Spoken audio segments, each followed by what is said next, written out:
Indian culture and its teachings through the Shastras, it perhaps gives us the most access to being able to understand our inner self and our own dharma as to what am I really here to do.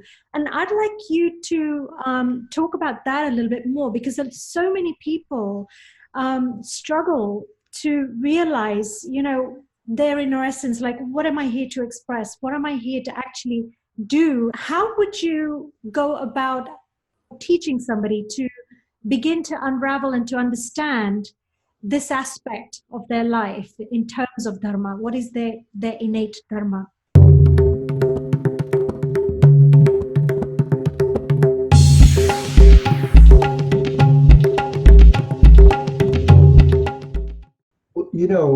Smita, that's a really great science question. Right now, the world thinks, because in the last 100 or so years, we've invented a lot of interesting technology, that science originated in the West. But science originated in your question, which is, if we're here in a world made of matter, and we're the consciousness inside the body, then there's obviously a bunch of rules about how things are working out there that we need to know. And if we don't know those rules, we're going to fail. So the pursuit of those rules that are governing nature is called in Sanskrit Sankhya. And Sankhya gave us, the Vedic Sanskrit word gave us both the knowledge of science that had been cultivated in Bharat for thousands of years, and the idea of science that there's a rule-based system running material nature. That material nature is called prakriti. Pra-kri-iti. Pra means to produce. Kri means by cause and effect, based on the laws of nature. And iti means and do that again and again. So the conversation we're having, as it turns out, has to be, who am I? And am I this contrivance that I'm inside of? And what is this out here? And what are the rules governing it so I can cooperate with it? And now dharma turns out to be dharmic yourself, you have to know the bigger system. And that bigger system is studied by Sankhya. Mm-hmm.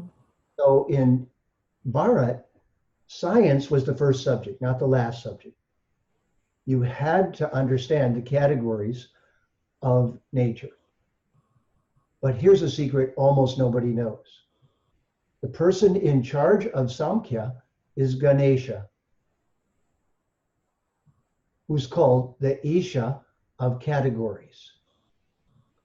So Ganesha is not a substitute for the Supreme Being. Talking to Ganesha is like talking to tech support with your computer. Ganesha, with an elephant's head and human body, represents us as a divine being in a human body that's mostly an animal. And zodiac means zoo, or a circle of animals. So the zodiac is part of a system of understanding the different categories of nature and which category everything is in. So this is where science originated. And it's called the first of the 6 darshans of the Vedic library. Meaning, if you're going to be at all educated, you have to get educated in the laws of nature and how they're working. And then the individual has to be told, but you're not from here. You're not from here, and that's why you're confused. That's why you don't know the laws of nature, because you're not from here. So you're something called the Atma. So we have to have some words to even go into this conversation. So Atma means the immortal being which can't die, which is the source of the consciousness inside the body and the mind, and all of our consciousness is an emanation of that Atma. Now, we just reached across into, through your question, Vedic science, which we've now attributed to modern people. We think, oh, science is modern. No, science is not at all modern. So ruining the planet with science is modern. But science is tens of thousands of years old in Bharat. And this Sankhya, this analytical study of the categories of life, is where everybody's supposed to start. And so that's why that's not called religion, it's called dharma, because you want to know the essence of everything, right? Isn't that science? What is the essence of everything? How does it work? But we also want to know, if I'm from here, why is it that I don't want to die? Everything here dies, but I don't want to die. So if I'm from here, then something's really off. We'll come back to that one. I would like to press on that, but there's a question that begs to be asked on the back of not being from here, as in we are, divine beings having a human experience. In your book, Karma, this one, here in one of the chapters, it's entitled "The Universal Parcel System (UPS). The strapline is, "You're either a deva or have deviated in some way." And first of all, you see the pun. Yes, there's a pun there, deviated deva. So first of all, exactly what is a deva? And I'd love for you to elaborate a little bit more later on your universal UPS, universal parcel system. All right.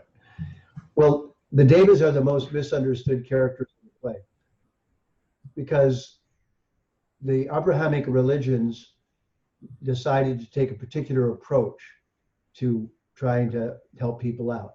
And I want to say as a beginning that there's, just as there's Sanskrit mixed into those languages, the languages of Judaism, Christianity, and Islam are based on Sanskrit. So that means their knowledge is also. So of course there's some truth in each of their knowledge systems, because that truth has been around for thousands of years before they began calling it a religion. So the pieces of truth that were crafted into Judaism, Christianity, and Islam all came from India. I can stand on that as a platform and prove it if anyone wants to ever challenge me. Oh, you're throwing down the gauntlet there. Yeah, I am. There it is. And so before it all started babbling, it was Sanskrit. My big fat Sanskrit wedding, as my partner Sandy jokes, and I'm always saying this. So that's the next movie. This is the movie we're going to make, My Big Fat Sanskrit Wedding. Awesome. Because these words hold a bigger vision. They hold a bigger view. So in that bigger view, all of this knowledge is present. And which road we go down first is the practical road of what's around us. But every child as it's born, as it begins to become conscious, should be told, welcome to the material world. You are a divine being. You're here learning. Welcome to what I call the university. So this is the piece that the Abrahamics left out. I had to say this piece first to answer your question. The Abrahamics left out many lifetimes. If you leave that out of the story at the beginning, the whole story is ruined. If you start with that we're immortal beings who cannot die, we've decided to come to the material world to go on an adventure. We're not evil for being here. We're students in a very large university called the universe. We're here learning. It's not evil.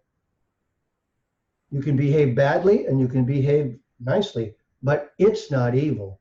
Being here is not evil. So we're not going to hell for being here. We're not evil for being here. It wasn't a rebellion. We asked to come. We were allowed to come. We're here on an adventure.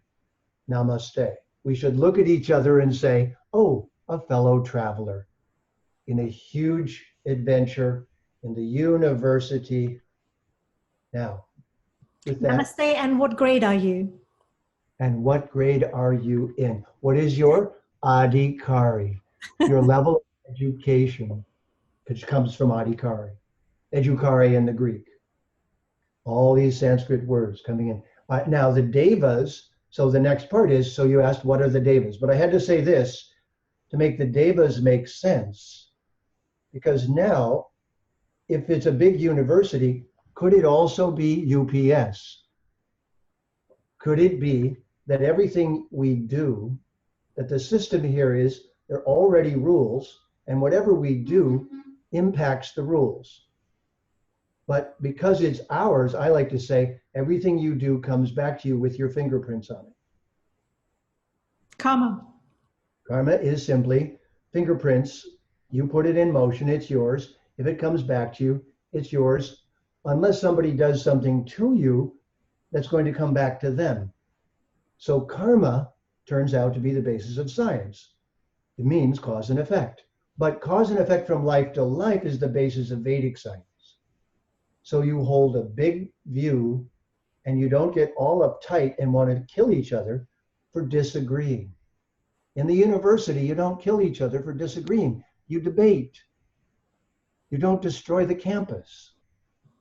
So this is the Vedic view of life. So we have to establish the view first so we have room and time to have a relaxed conversation. And this is what the Abrahamic religions left out. One life, you're in dire danger, you may go to hell any minute. The angels are just messengers and you're probably in trouble. So now the devas in the Vedic culture are something else. Now, if somebody comes to your door delivering a parcel from UPS, do you call them Mr. President? No. Do you say, Mr. President of UPS, thanks for coming? No. You say, oh, worker, thank you for bringing this parcel to me. There's a check for $1 million in it. I'm so grateful. Somebody's delivering it.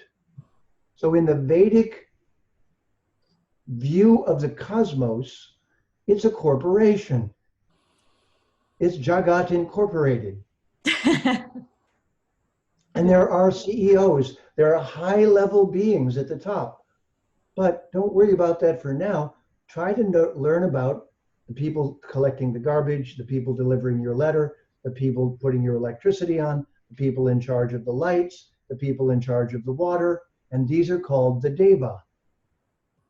They are the divine ideal beings who are managing the laws of nature. That's the definition. They are certainly not gods. If by God you happen to mean the supreme being, and they are not competing with anyone, they're working in a company. It's like asking, is the person delivering your letters from FedEx competing against the president? When you thank them, are you disregarding the CEO? No. So in the Vedic culture, we bow to everybody. Somebody brings me lunch, I bow to them. I say, thank you, it's lunch. Wow, that's great. I bow to you, you're the lunch deva. I always say this when I go to retreats because as I love the idea of a lunch deva. I go to retreats all the time and somebody's managing the microphone and someone's making lunch and someone's doing this. And I point out to the people attending, I say, look, let's just take a moment and thank all the devas and devis who are helping to make this possible, because we're having a nice day because somebody's making lunch, somebody's making the microphone work, someone's arranged all this. Show some gratitude. Tell them thank you. Let's have some applause for the devas. There's no question that the devas are competing against the person who runs the event, who's a top person at the event. So why are you saying that you're either a deva or you've deviated in some way? Well, because the devas are the keepers of the laws of nature.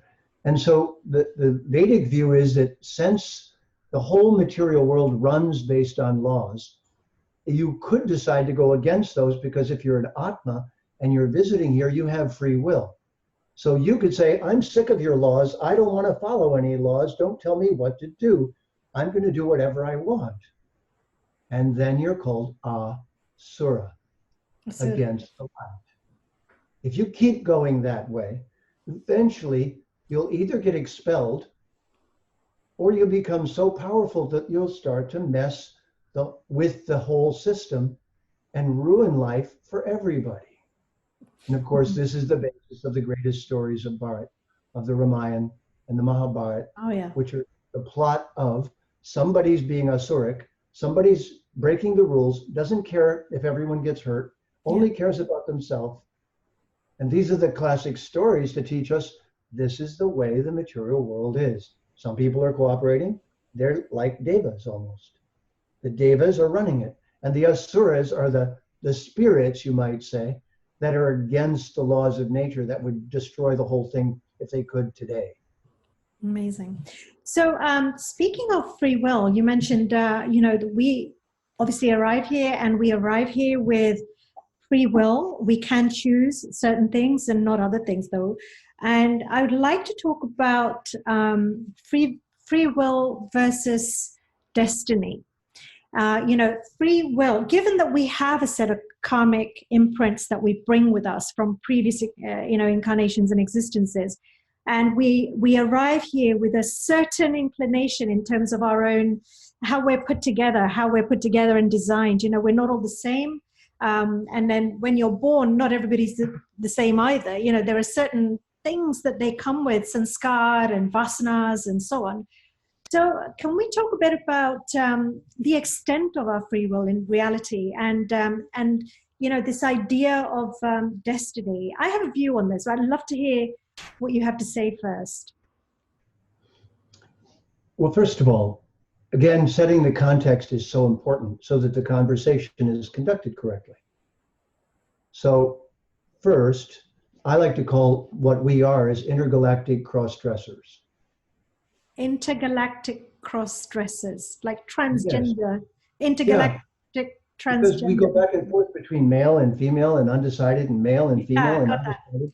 So the whole sexual movements about gender are confused because they're not talking in the context of many lifetimes. Not only are we neither male nor female, nor undecided, but we're none of the above.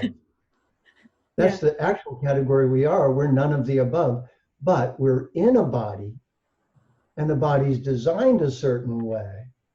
And we're either going to kill all the so-called defective people, which has been tried and isn't very pretty, or we're going to get along with them all and not make it such a big deal that they're in a unique kind of body with its own unique ways.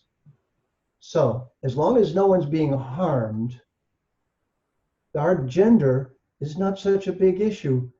The big issue is that from life to life, we've been males, females, we've been this, we've been that. We're actually role playing from life to life. So until we see this as a costume ball, we don't see it correctly. At a costume party, you wouldn't get in a fight with someone for wearing a costume you don't like. So this is the first question before we start talking about karma. Otherwise, here's what's wrong. The Abrahamics have made it look like cause and effect leads to punishment. So secretly, people think that karma is punishment. Yes.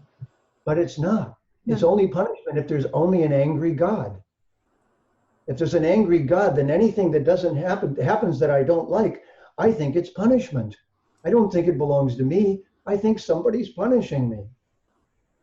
So if we start out with the premise that this is a long journey, then we can start putting names on the stages of cause and effect that something is in. And we can start talking about it not just one way, but there's many kinds. So in the Bhagavad Gita, Krishna says a very interesting thing about this. He says, the intricacies of karma are very difficult to understand. So look at any complicated courtroom situation and look at the complexities of cause and effect. and assigning responsibility for action. And you'll see that karma is complicated.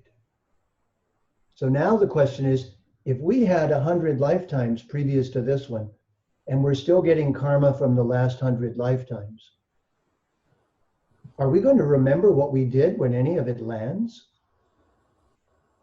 No. We have no clue. We forget, and we think life is being unfair, or we think we've been very lucky, depending on what type of karma we get landed with. Well, we totally misunderstand in both cases. We look at everyone around us and think, oh, you're so stupid, or you're so crazy, or I don't like you. But we don't think that we were like that exactly in our previous life. We don't hold a wider vision of everybody. So this is a great Sanskrit word. It's Mahatma. A Maha gives us the word mega in English. A great Atma. When you become a little more broad-minded as an Atma, which all gurus are trying to teach us to see, all proper gurus are saying, hey, relax. Hold on. Don't be so hard on everyone else. Don't be so hard on yourself. This is a difficult process. This is a long journey. So breathe first. There, I'm feeling much better. Not so uptight. Not so contracted. Not so afraid. Not so angry. So the whole Vedic culture was about creating a lifestyle that had this broader vision. So when the Abrahamics came in from the outside, they were all very uptight. Some of them still are. Some of them are still trying to force their religious view on people throughout the world, like, you'll thank me later if I force you to do this. But this is not the Vedic attitude. This is not the attitude that the rishis and gurus taught in India. They said, you're on a long journey, so relax. You have free will, but only within certain boundaries. And things that you've done before are not just coming back at you, they're coming back at you in stages of development. So some of them are just beginning, they're seeds. Some of them are just new impressions on you, vasanas. Some of them, I'll tell you a great word in Sanskrit that we use all the time in English. You remember the first verse of the Yoga Sutras? I bet you know it. I do. Yogas Chitta Vritti Nirodha. No, that's the second one. Yeah. Atha Yoga Anushashanam. Yeah, that's the and second. Then yogas, you said it, chit, vritti, nirodha. So we should ask, what is a vritti? You did just now. What is a vritti? Oh, well, the word vortex comes from the word vritti in English. Whirlpool. And whirlpool also is very close. It's a whirlpool. Yeah. That's right. It's a little whirlpool. But then everything is orbiting, isn't it? So orbity is vritti. It goes around, what this is saying, if it goes around, it comes around? Yes. So then it must be that everything I do is kind of like a boomerang. It goes shoo, shoo, shoo, shoo. But it's on a different timetable. So it goes out of sight for a while. It's kind of percolating. But vritti, the word in English is advertisement. The vert of advertisement is vritti. So advertisement used to be called black magic. It's the art of controlling people's minds and creating desires in them when they don't even know you're doing it. Advertisement is the evil use of knowledge to control the minds of children and make them eat bad food. To send them to Ronald McDonald. Yeah. Those are vrittis. Wow. So those vrittis are in advertisement. So here's how vritti works. I show you a family, a wife and a husband and a child, and they're laughing and playing, and they're in a car, and they're driving somewhere, and they're having a good time, and you want to have a good time like they are. And just as the car pulls away, you see Toyota. That's black magic. That's mind control. That's lying. That's cheating. That they get karma for that. That's creating a vritti that sits inside you, and the next time you want to be happy, you'll think, I know, I need a Toyota. That's a vritti, based on the laws of karma. With their free will, the advertisers are manipulating you, controlling you. And they're going to get their karma later. Now they're getting your money. But later they'll get their karma for that, because they did that with free will. Now, how evil that is depends on how much they're lying about the product. So if they don't trick you, it wasn't making a vritti. So what is a vritti then? A vritti is a seed that's growing inside of you that will force you to do something. Therefore, yoga is like weeding a garden. In yoga, we go in and we look at our consciousness and see if someone has planted desires in there that are going to lead us to harm. And if we see them, we remove them like you would pull a weed out of a garden and leave the flowers. So yoga is not just physical postures and breathing. You do that so you can look inside and see how your garden's doing and pull out the weeds, which are the vrittis. And there's another question that's brewing, but we'll come back to that one, but I want to stay on this one. And, I've heard you say before that by divine grace, we can burn off our karma. So as you mentioned earlier, that not everything that we do creates vritti, creates karma. But there are those things that we do and say and think that do. So I'd like to talk about this in a twofold way. So the first question is, what creates karma and what doesn't? And the second thing is, and I think you touched upon it just now when you said that it depends on how evil the action is as to how much karma it creates and how much of an impact it has had on another person, but possibly also on yourself, because you're harming yourself in the process. And then the second question is the idea of burning of karma, is a really interesting one too, because at some point we really want to find, we've had enough. We kind of go, okay, this is nonsense. I need to step off this crazy whirlpool. I need to get out of this, and I need to start creating or being something else and create and have some other future for myself.